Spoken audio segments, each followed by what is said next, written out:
おはようございます。もう8時ぐらいかな。なんか寒いよね。あ、寒いよそこ。寒いんだよね。昨日の夜も寒かったけどさ、寝袋が快適すぎて出れなかった。これめっちゃ気持ちいいね今日。このぐらいのさ、ちょっと外寒いぐらいの状態で寝袋が最高だね。ああ、7時半だ。7時半です。7時半。冷凍モードで冷蔵庫動かして 100% スタートで 86%、多分外寒いから省エネになったかもね、冷凍庫も。そうね。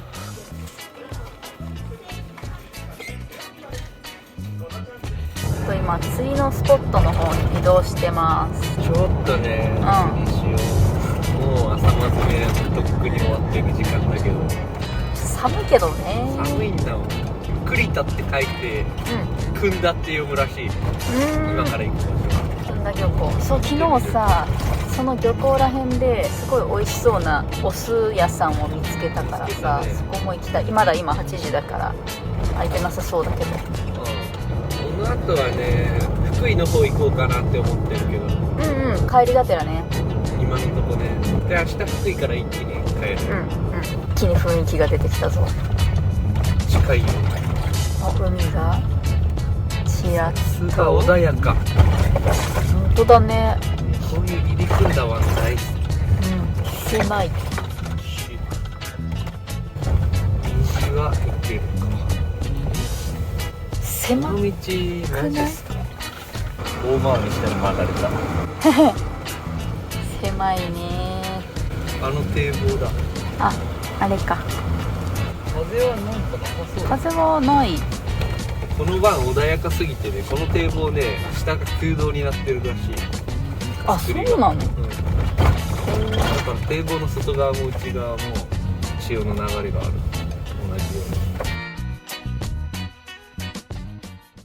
私どうしようかな。寒いな。私は一旦茶を飲む。ほい。岩茶入れてる。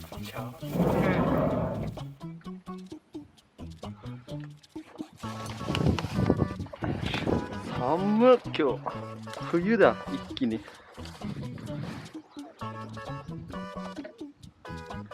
昨日まで南寄りの風で、今日からいきなり北風だからかな。なんか糸切るやつねえけど、いいや。てかリーダー短いんだよ。こんな短いリーダー見たことないな。ひどいよ、これはひどすぎる。魚の気配ゼロ。水深は意外とそこまで深くないな。サップ図にかなり向いてる気がするな。足元は結構水深ある。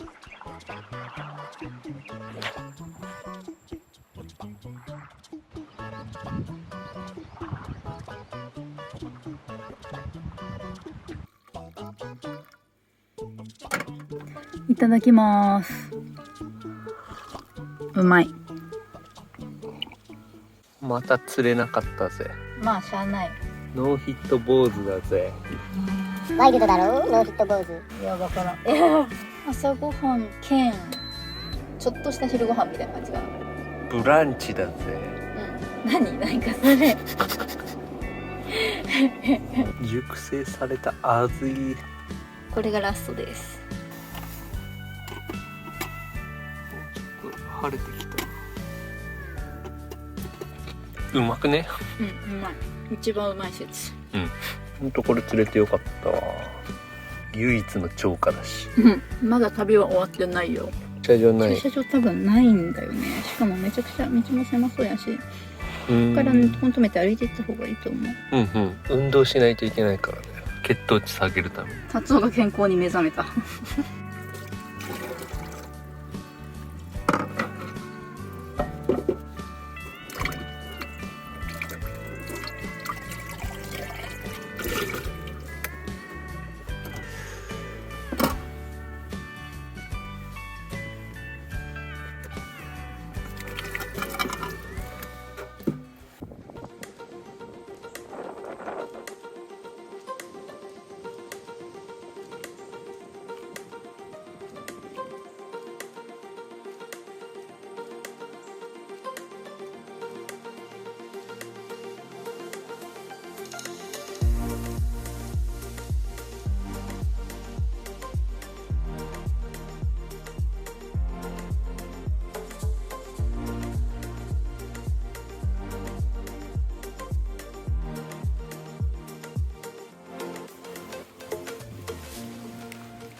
こ？え？お、これか。わあ、かっこよ。富士巣醸造元。あ、ここにもこの植物のこれあるんだ。巣売り場。これは絶対コストコで、私これ欲しいなと思ってたの。これ濁り。はいはい。濁り。ろ過する前の。なんか一升瓶だね。うん、一升瓶。すごい。低いドア何これ。あ、本当だ、ドアちっちゃい。この先って何ですか？あ、事務所ですか？あ、失礼しました。裏の方で、工場の方に。ああ。どこから来ていただいたんですか？神奈川から。はい。今ちょっとだけですけど、これは見られますか？いいんですか？今から県外調子したので、失礼します。どうかっていただいて。ありがとうございます。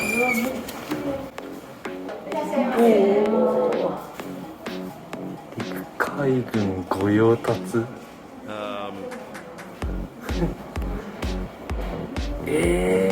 すごい。30年経ってる建物。130年。ああ、大丈夫。わここがオスの発酵です。あ。はうちはお酢を作る前にお酒を作るんです。あ。ここから車で12、3分のところに酒蔵がありまして、そこでお酒を作って、そのお酒を酢にしてるんです。今日本の酢のメーカーでそんな風に手間をかけて作ってるところはもうほとんどないんですけど、原料のお米も昭和39年から山の中の棚田で、なぜこんな山の中で不便なところで作るかというと、平地でしたら自分のところで農薬使わなくても上の方で農薬使われたらその水が田んぼの中に流れ込んできますから、こういう山の中、こっちは海抜が低くてこっちは海抜が高いんで、この辺りの田んぼを持ってる8軒の農家を2年がかりで説得して、この紙を田んぼに敷きながら田植えするんです。なぜこんなことするかというと、米作りで一番大変なのが草取りなんですね。はい。今も日本の田んぼの 99.8% は除草剤という農薬を使うわけです。この紙を敷きながら田植えするんです。これ草防止の紙ってことそうですか？そうそう。これを田んぼに置いて濡れると指でどこでも簡単に穴開く。そこに苗を植えて、植わったらまたこれを広げて穴開けて、こういう田植えやってますから、何もないところにただ植えていくだけに比べたら 7、8倍手間がかかるわけですよ。ただこの紙によって下から草が生えてこうと思っても遮られて草が生えてこれないんです。でこの紙はだいたい2ヶ月だったら分解されて、稲わらを田んぼに全部入れたぐらいの肥料にこの紙がなるんです。昭和54年からこの場所で10軒の農家に無農薬のお米作ってもらってたんですけど、平成16年にもう年取って作れないということで10軒の農家が一斉に米作りをやめてしまうことになったんです。そしたらもうここ草がいっぱい生えて元の原野に戻ってしまいますので、なんとかこの景色を維持しようと思って、私とこの会社が40枚ほどの田んぼを借りて田植えしてるわけです。契約農家さんはこういう曲がりくねったところをまっすぐにして整地した田んぼで作ってますから、こういう特殊な田植え機、紙を敷いた上から苗をブスブス植えていくという特別な田植え機ですね。ただ植えるだけの田植え機でしたら6畳上で160万ですけど、紙敷きながらという装置がついてますので、一番安いのでも360万、2倍以上するんです。ですから農家さんに買ってもらうわけにいかんので、私この会社がこの田植え機を買って農家さんに使ってもらう。米作りのそんなお酢メーカー日本にはどこもないと思うんですけど、原料のお米からやってるわけですわ。米の味を調べてもらったことがあるんですわ。もう全国から美味しいお米いっぱい集めてるお米さんですけど、そこが毎年2000ぐらいのお米を米の味を調べる食味計という機械で調べてて、うちが送ったお米2000の中で3番目でした。あー、すごい。2000の中で3番目。2000の中でということは、お酢にするよりご飯と食べた方が美味しい。お酢にするには絶対もったいない。お酒を作ってる酒屋さんも。いや、はい。うちはもともとこの蔵の中でお酒も作ってたんですわ。あ、そうなんですね。ところがこのもう酢の菌がうようよしてますし、香りも酢の香りがブンブンしてますわね。はい。はい。この蔵で作ったら出来上がったお酒が全部酸っぱい酒だったんですわ。お酢にしますから別に酸っぱい酒でもいいんですけども、昭和58年にここから車で12、3分行ったところにある酒屋さんが廃業することになって、ここはその玄関なんですよ。そこを昭和58年に買って、でお酒作りはそこでやってるんです。うちが作るのと契約農家さんとで毎年2000袋60トンぐらいの米が入ってきて、それを私とこの蔵で玄米で入ってきますから、精米するんですけど、京都の伏見区には月桂冠とか松竹梅とか大手を含めて23軒酒屋さんがあって、自分の蔵で精米してるの4社しかない。ですからテレビ局がよく取材に来るんですけど、酒屋さんで撮れない映像がお酢屋さんで撮るというふうに言ってもらうぐらい、うちは全ての工程を全部自分のところでやってるわけ。お酒としても美味しいんじゃないですか。美味しいですよ。それを思いました。でも全部酢にしてしまうんですよ。米としても美味しいし、お酒としても美味しいんだけど、全て酢のためっていう。それがすごい。お酒が出来上がったら次お酢を作るんですけど、原料にお酢が必要なんですよ。原料用のお酢のことを種酢と言います。それにお酒ですね、それと水と3分の1ずつ入れて攪拌して、最後にたくさんどのタンクにもこの菌がびっしり繁殖してますので、網でこれぐらい取ってきて A4 番ぐらいの量を浮かべてやると、今の時期ですと5日ぐらいでタンク全体に繁殖して発酵が始まるんです、この菌と酸素によってお酒に含まれているアルコールがお酢に変わるんですけども、アルコールがお酢に変わる時に熱を出しまして、タンクの表面は1年中38度から40度の温度で発酵してるんですわ。お風呂みたいですね。ぬるめのお風呂、表面だけですけどね、上と下の温度差があると対流が起きるんです。温度差があるほど対流が早く起きますので、この作り方だと夏が絡んでくると4ヶ月から5ヶ月かかるんですけど、冬だと2ヶ月半から3ヶ月。温度差があるから、これが日本の伝統的な作り方。うちはそういう。そんなにかかるんですか。じゃあ一般的な長い夏とかだってじゃあ一般的な市販されてるお酢はどれくらいの発酵期間か言ったら、早い場合は8時間時間かかっても1時間2日。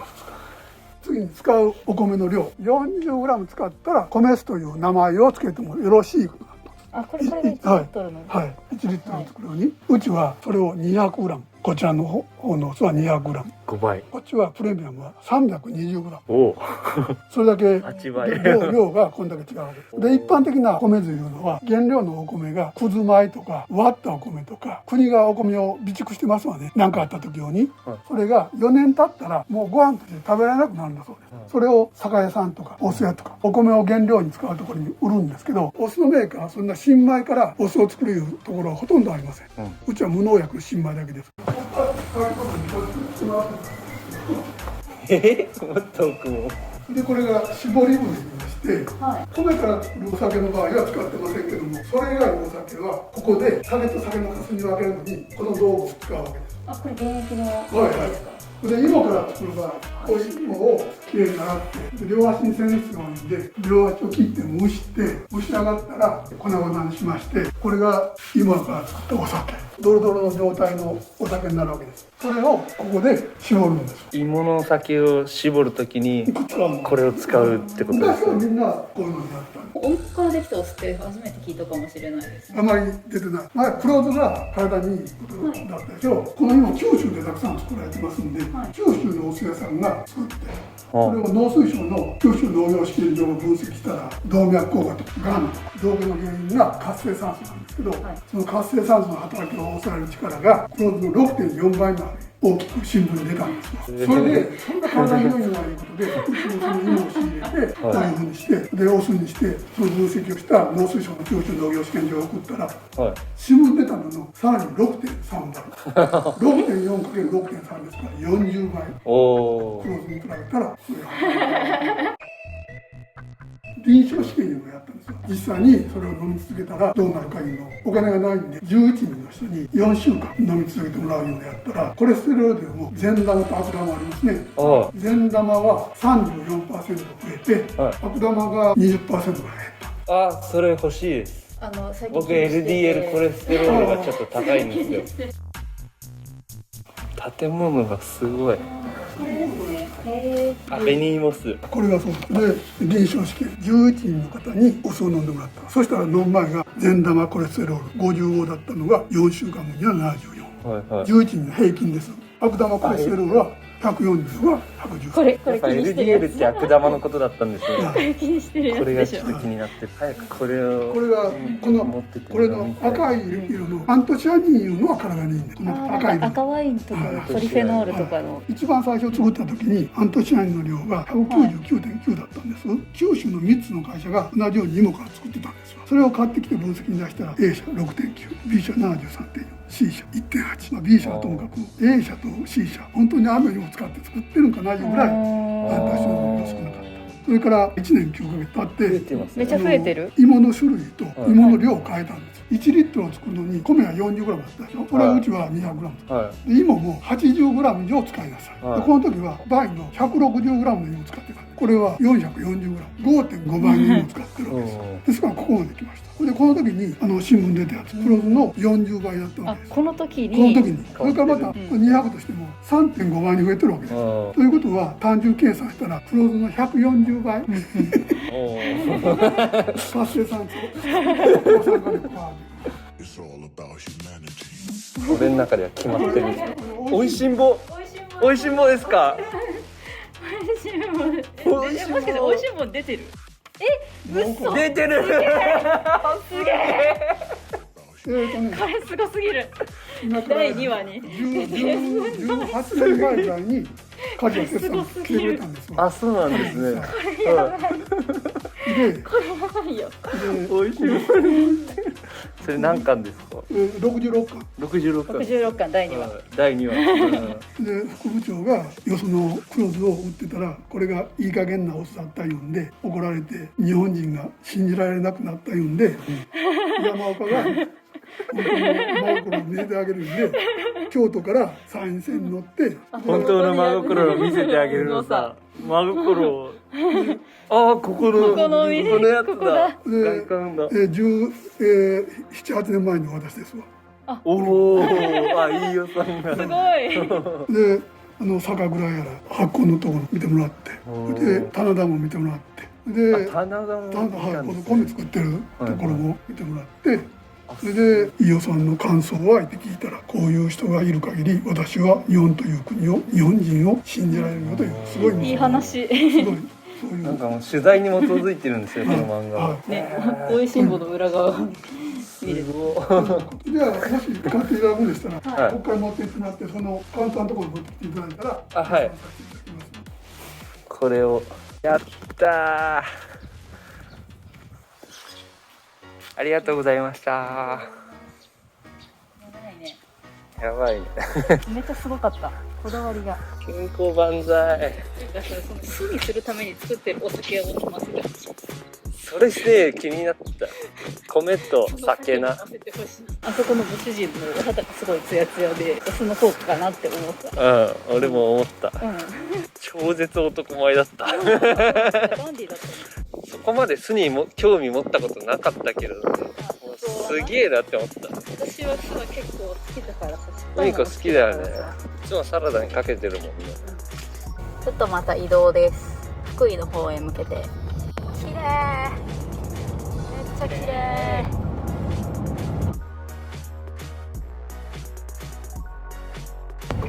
激渋 JA。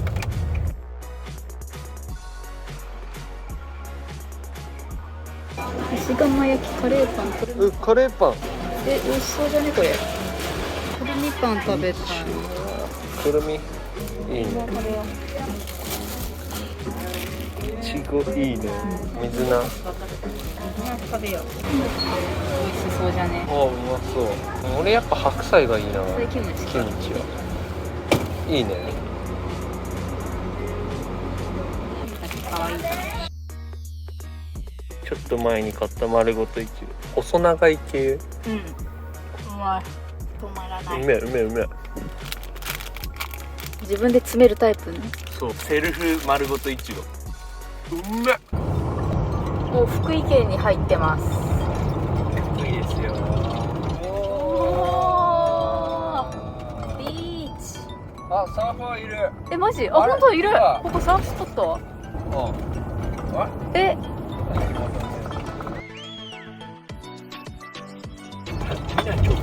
あ、港。あ、11度だって今の気温。構涼しい。なんか作ってんだ。何あれ。再生建設が関西電力の何かを作っている。なんだなんだ。すごい囲まれてる。最強ポイントらしいんだよ。何？外海が荒れてるのにこんなに穏やかだ。穏やか。この辺の地形がすごい。京都と福井のね、これリアス式囲ま海岸れてる。音海っていうのかなんて読むのかわかんない。あ、音の海。音ね。音ねね。音海。なんて読むんやろね。海ック。海。海ック。海ック。ダイビングの看板が結構ある。あ、これ？ここトイレあって。あ、トイレある。なんか整備料800円ぐらい払うらしいんだけど。誰に払う？ここよくね？いい。あ、ここで目の前でもうポチョンって投げられるじゃん。だからで、その堤防の先で釣りする人もいますと。そう。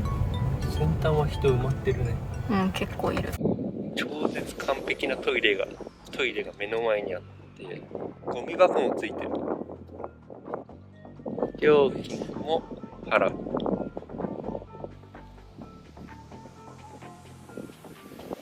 風やば。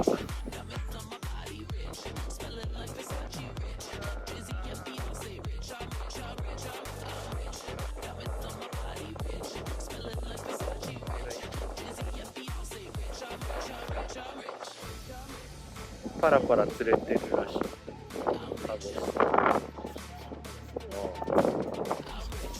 うちょっと見学してみて。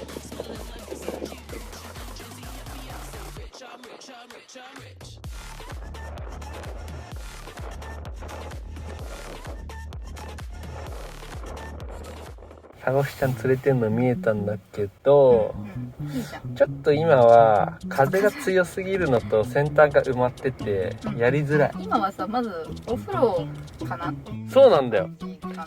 これでね、僕の提案なんですけど、今日はもうお風呂に入りに行ってここに戻ってきてなんか食べてアニメでも見て寝る。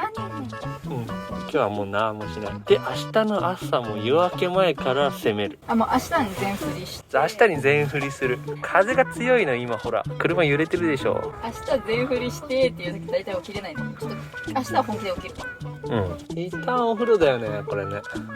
ここから23分のところに道の駅があって、その道の駅の中に温泉があるんだって。あ、そうなの。いいじゃん。ここがなんか近そう。25分なら一番近いかもね。このレストランメニューのね、ラーメンがうまそうね。食うって手もあるよね。ある。ブランチでアジ食ってあとイチゴ食ったぐらいだもんね。よし、とりあえずそこ行こう。おー、いるいる。結構いるよね。お、乗ったー。サーフィンもいいけど今ちょっと釣りがいた。目の前でサゴス釣れてるの見ちゃった。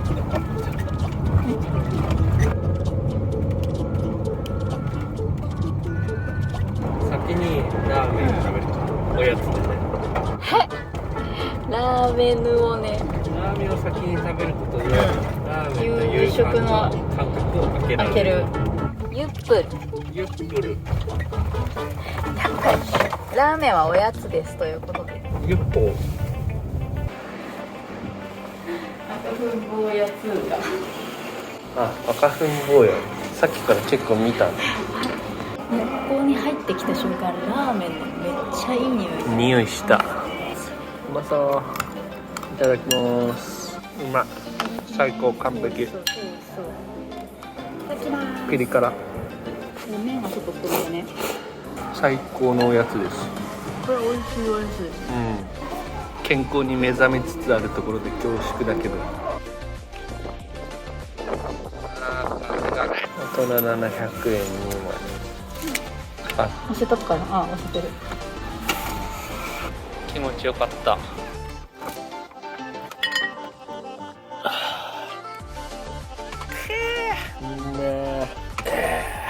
ソーラー充電で 100% になりました。今朝確か 85% ぐらいだったかな。豊岡のおじさんにもらったお酒冷やしておこうかな。すごっ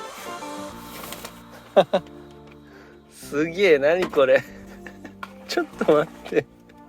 筑前純米大吟醸コウノトリの育む農法米、うまそうだな沖の酒、田島の酒、これどこだっけ、アブだ、あ、山口だ。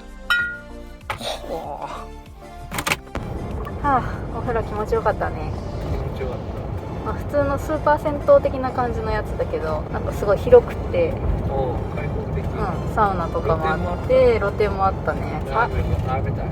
そう、おやつも食べたしね。じゃあ戻って夕食だな。そうね。今日何食べる？今日は昨日の豚が1枚残ってるだから、それを使って作ろうかな。これ元気を見てなんか北陸来たなって思ったよね。思った。元気いってる人羨ましいわ。元気が最寄りの人。ないけど行く理由がね。うん。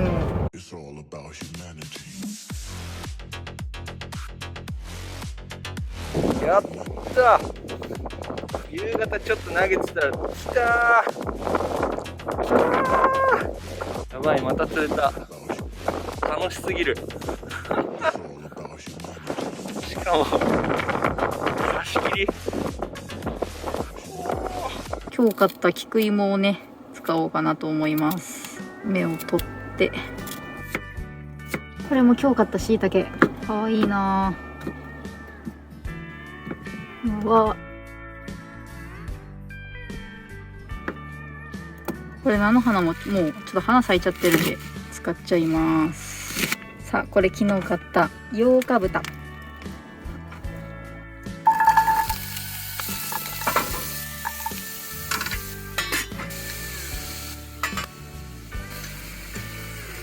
軽くお砂糖、玉島醤油。いやー、最高だったな。ねえねえ見て。うっそ。2匹釣れちゃった。あ、マジ？お、やば。まあ練習だけどね。やば。魚がそんな釣れるっていうのはさ、すごくない？ちょっこっちのがでかい。50センチ以上ある多分。と。やば。マジこれ。うん。マジこれ。すごくない？ちょっと。ここすげえわ。すご。しかもね、俺一人だったとりあえずさばいて持って帰るか。あ、猫ちんくれってそうだよ、せっかく釣ったんだから。ちょっとあげられないね。うん。完成、豚肉の甘辛炒め。これ今日買ったやつだ。そう、これをねサラダにかけてみたいなって思って。お、豚菊芋。何これ、豆こんなかった？結構前だけど。あと菜の花。そう。今日は健康的なお食事だね。いつも健康的。いつもだよ、いつもだ。緑が多い。まして、あ、確かにそうか。そう。そしてこれ早速。貸して。いい匂いするよ。おー。なんか今日さ、クラン見してもらったじゃん。うん。あそこの香り。あ、確かに。手がサゴシくせえ。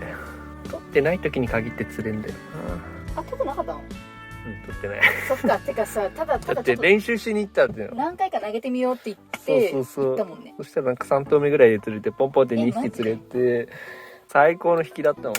久しぶりのこの青物の引きの感じ。やばい。たまらんわ、たまらん。いただいただきます。プレミアムなナスのかかったサラディを。プレミアムなサラディになったね。美味しい。これがね、健康の第一歩かな。常に改善。常に善。これさっきラーメン食べてた人の発言とは思えんな。さっきラーメンの汁を。さっきラーメンの汁ほぼ飲みしてた人の発言でしょうか。まあまあまあ、バランスだよね。バランスが重要ってことじゃない？我慢しすぎとかは良くない。そうそうそう。おじさんからいただいおじちゃたんお酒いただき飲みまますすよこれ。なんかすごいよねこれ、これは兵庫県なんて読むの？田島井合名会会社社。田島井さんで合ってるのかな。竹泉純米大吟醸。相変わらず風がすごいな。純米大吟醸ですから。いいですかお酒。はい。いただきます。あフルーティーきたおー。美味しい。ちょっと辛口めの辛口めのスッと入ってくるやつ。うんうん、食事に合う感じ。おじいちゃんありがとう。ありがとうございます。砂糖と醤油でね味付ほうけして。ほうほう。あ、菊芋さんいただきます。たまらんなマジで。釣りってシュンシュンシュンシュンシュンガーンってきてグググググって引いて、おーってなってドラグキュッキュッって出て、でもタブとかないからぶり上げる。なんかね俺疲れはね 3,4 日前ぐらいは結構溜まってたんだけど、今ね完全にリセットされてる、なぜか。なんかね睡眠がねちょっと変わったんだよね。いやなんか2人うん1日ずれぐらいでうん最強に疲れたピーク来たよね。来た多分。俺もそれちょっと思った。私が1日早く来て、うんその次の日に達夫がもう死にそうになってて、それ俺もそれは感じた。私沖ノ島でめっちゃ寝てた時とか寝て復活して、その後俺がボケーっとして寝て、そうそうフェリーでもね爆睡したんだ、沖ノ島から戻るフェリーで。うんなんかそれまでは夜がねたまにね鼻が詰まったりとかうん汗かいたりして温度管理がなんかよく分かんなくって満足な睡眠できてなかった時が多かった。今日とか昨日とかも爆睡してたからね。ただねやっと慣れてきた感があるのか、ちょっと涼しくなってちょうどよくなったのか。今日ゲットした椎茸も脂身丼、ラーメンの直後だけどうん普通通り 1.5 個炊いてた。うんいや余裕で食べれるだろうと思って、うまそうじゃね。うまそう。俺もちょっと食べようまい。あれ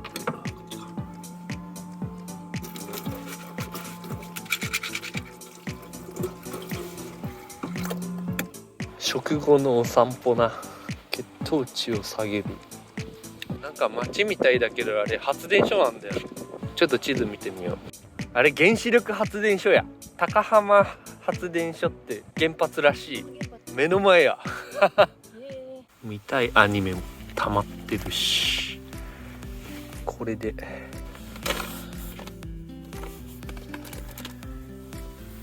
Fire TV スティック、電源はこれから取ると。なんか隙間風入るなって思ったらこのタオルここに挟まってんだ。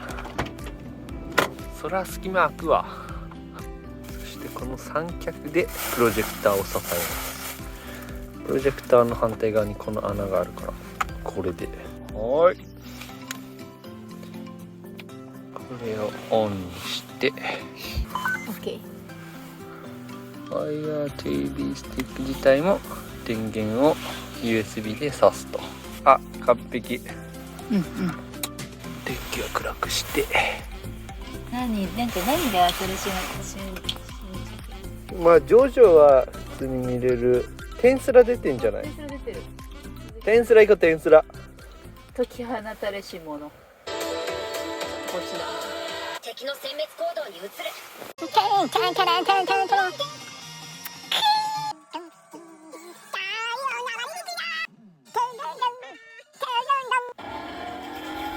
車に寝ちゃってた。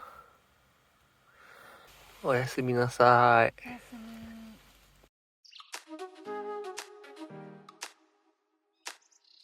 今5時前です。まだ暗いんだけど車が続々と来てる感じする。明るくなり始めた時に行く。すでに先端付近が人が入ってるな。昨日釣っちゃったから余裕があるんですけどね、私には。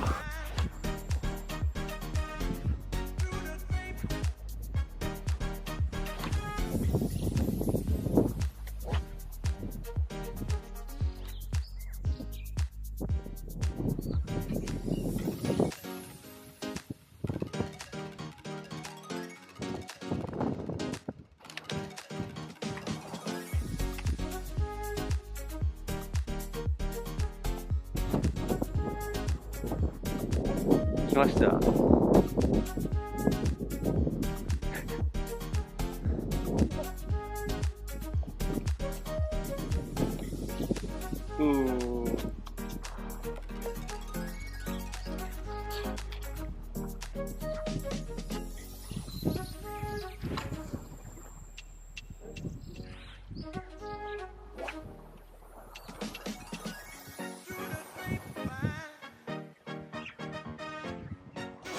おはようございます。今ですね5時半ぐらいです。タツを多分先端の方でですね投げてると思うんですけど、私はねこの車のすぐ後ろのそこでですね投げてみようかなと思います。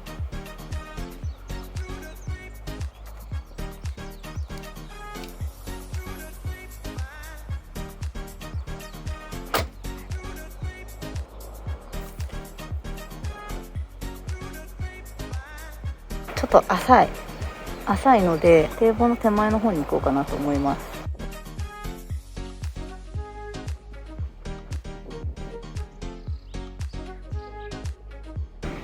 イカがいません。これいそうだけどね、ここ。またヒットシーン取れなかったんだけどね。そう。1個釣れたんですよ。すごい。その袋どうしたの？あの人からもらった。あ、よかったね。そう、めっちゃでかいの釣ってた人だ。そう。最初4ばらししてやべえって思ってたらね、やっと釣れた。また釣れたんです。20、40、60ないぐらいかな。すごいね。集金においでる。わかりました。はい。ありがとうございます。集金に来るの待ちます。いや、まあゴミをね、村の人が管理して、はい、ありがたいでそす。れで集金の人は別に専門に回っとってやで。そんな兄さんだみたいにね、ご丁寧そんな聞く人やらね。な人間だな。トイレもあるし、ゴミもあるからすごいですね。パシフィックールを魚用冷蔵庫としてついに発動させる。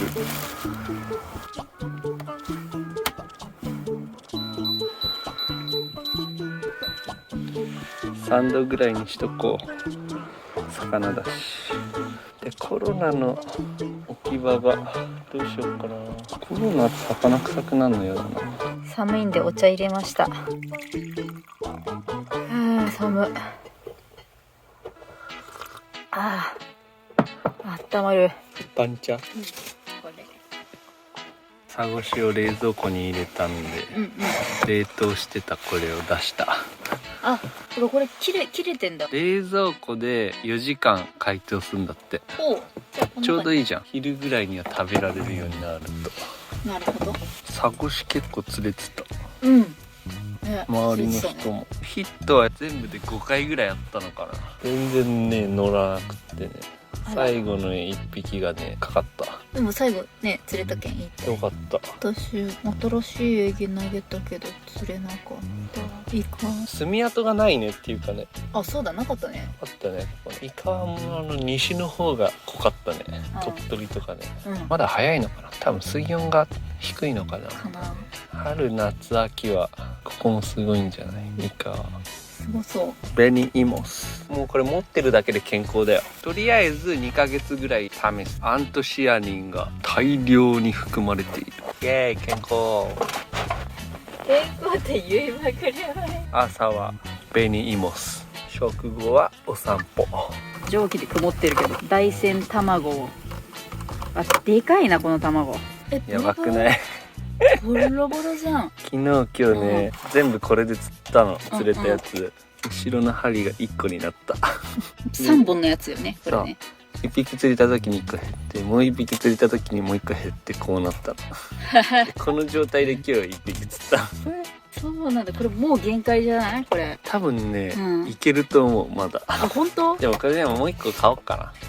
これね、ね、めっちゃ反応いいし、かかりもいい。でね、これも今日ねヒットあってバラしたやつなんだけど、こうなってる。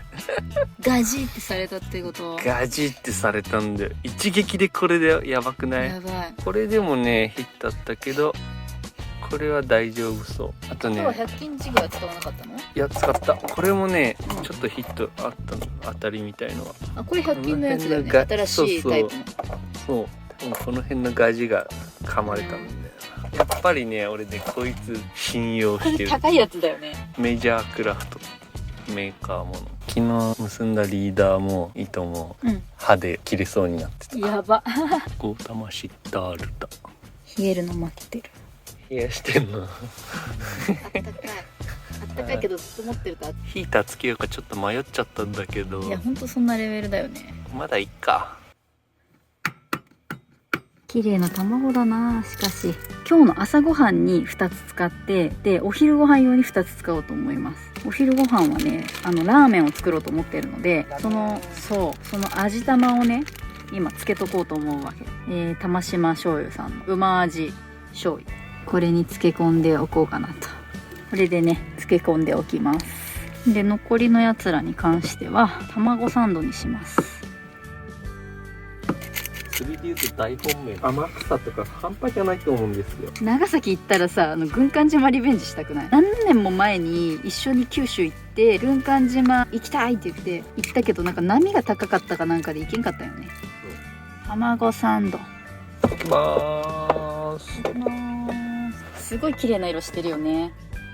あ、お酢の匂いだよ。マジ？お酢の匂い。絶対アセロラの匂いすると思うんだけど、これ。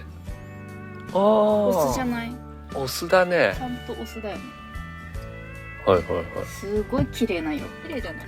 なんか超おしゃれなドリンクみたいだよ。ほらもうアセロラじゃんこれ。いただきます。おしゃれドリンク、なんかカクテルみたい。おお。こんだけ薄めても酸っぱいぞ。ああ、私酸っぱいの大好きだからうん。めっちゃ元気出るこの味。いいねいいね。これいい多よ。分夏とかこれね、冷やしたソーダとかで割ったら超うまいとあ、思う。うまそう。てか普通にうまい。うん、酸っぱいの苦手な人とかだったら多分蜂蜜とか入れた方が飲みやすい。あ、蜂蜜入れたらすごいかも。この旅最後の朝ごはんかな。うん、うん、今日中に帰らないといけないからね。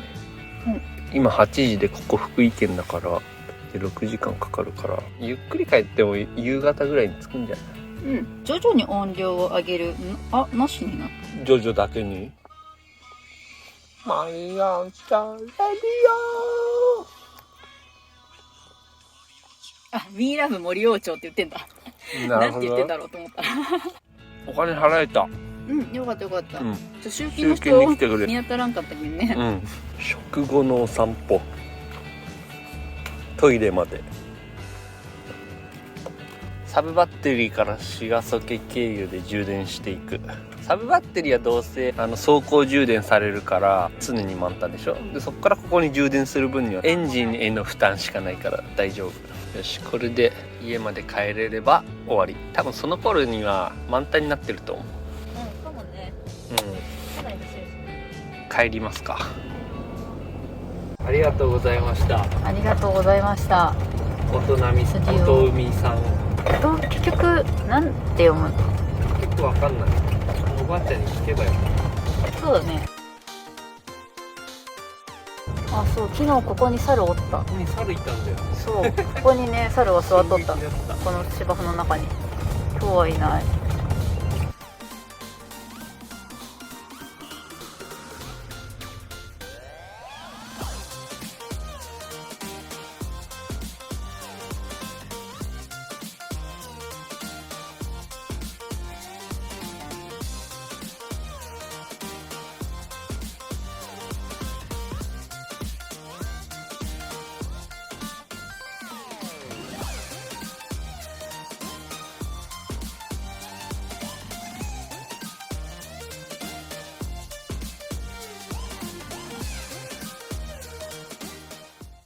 あー、すごい綺麗なところだった。超綺麗。ここはさっと出航できそう。うん、できそう。初めて、あ、この小浜湾でサップ釣りしたい。してみたいね。あの島にもちょっと接近してみたい。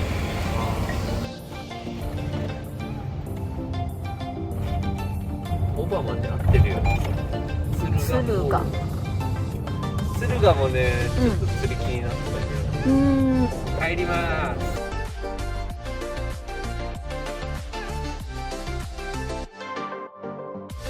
よーろ11時半、ここでお昼にしましょうか。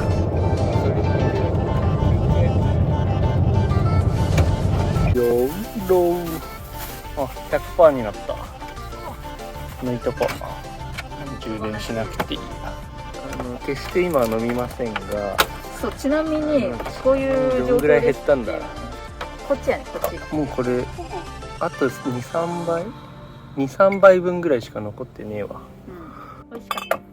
美味しかった。ラーメン作るよ。ニンニクを切るよ。剥くよ。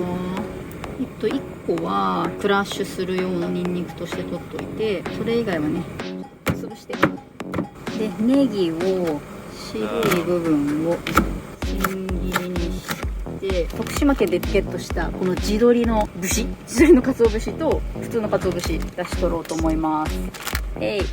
あ、なんかすごいスモーキーな香りするな。で鰹節ダブルだし、このだしを取ったスープにネギの青いとことさっき潰したニンニク入れて、もうちょっと煮込みます。長ネギの白いとこは軽く水にさらして、ごま油、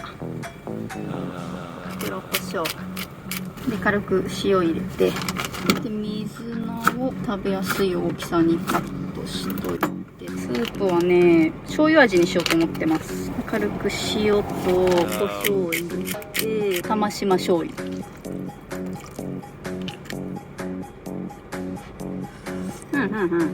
もうちょっと塩かな。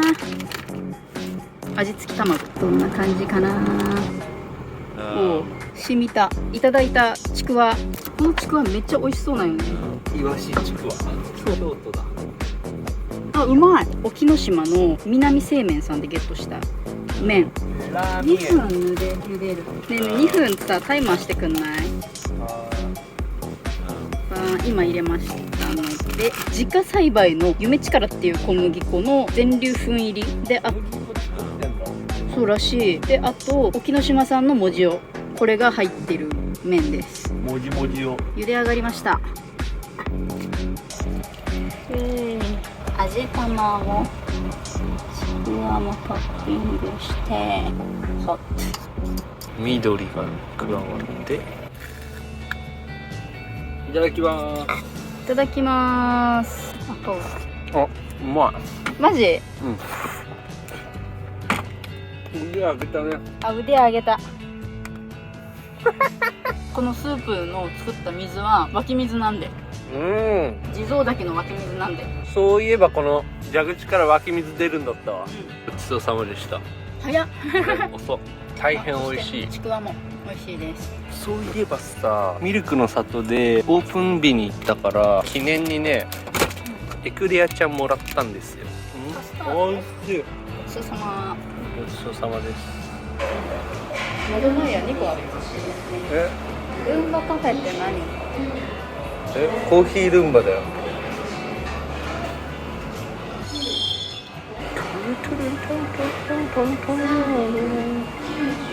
これ廃止なんだ。なんか途中で止まるやつ。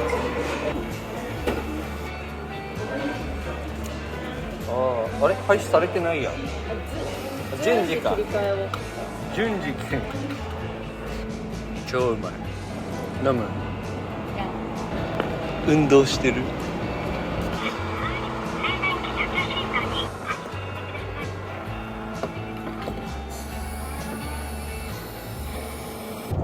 1はやっぱ冷房入れよう。暑い。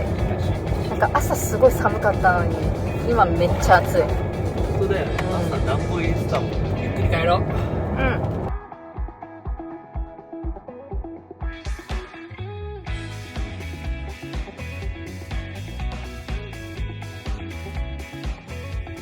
今帰ってきたんですけど、最終的にはジャックリーさんは 97% でフィニッシュ。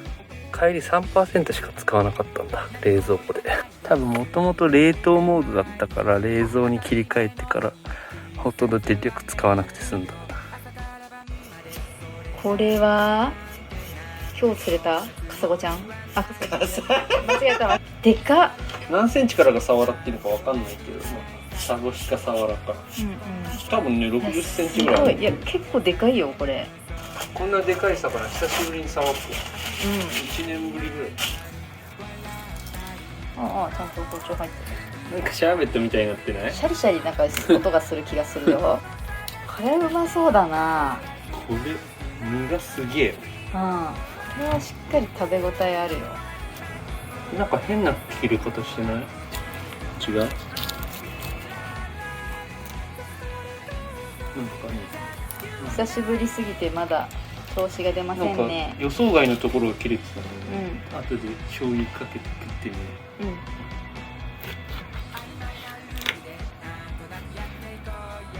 んうん。う。これさ売ってある切り立だ。派立派。これさばきスキルも上がっていくぞ。これはね今日釣れたやつですね。うんうん。あと2匹いるんだよあね。と2匹いる。いやーこれさ当分の食料だよ。当分の食料だね。ジップロック入れるか。うん。ジップロック。あーちゃんすげえ。すごい。これはいい。身がいっぱい取れる。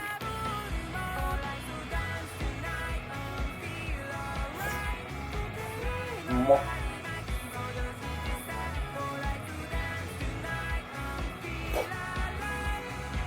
うまっ。